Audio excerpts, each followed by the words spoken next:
Magandang tanghali po, oras na para sa maiinit na balita.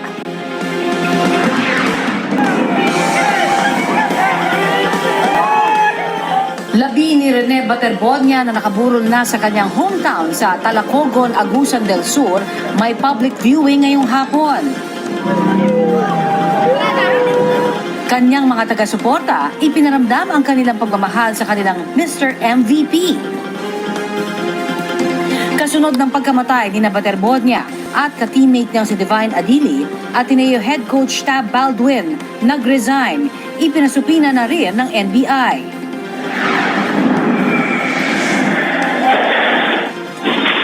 Tatlo patay matapos araruhin ang closed van sa Taytay, Rizal.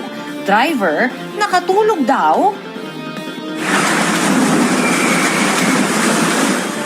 Ilang bahagi ng Southern Luzon, inulan ng yelo. Presyo ng ilang produktong petrolyo, may rollback. Magkano kaya? Dingdong Dantes at ilang kapuso stars nominado sa 21st Seoul International Drama Awards. At lalaking pasahero sa bus ang main character sa kanyang split sa upuan. Sa bintana na yan sa bintana. Water cannon na napundag.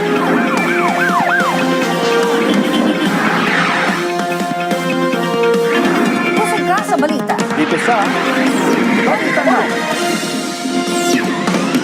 Tragedya sa Taytay, Rizal, 3 po ang patay matapos araruhin ng isang closed van.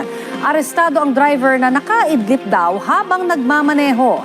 Balitang hatid ni EJ Gomez. Sumampas sa gutter ang isang closed van sa bahagi ng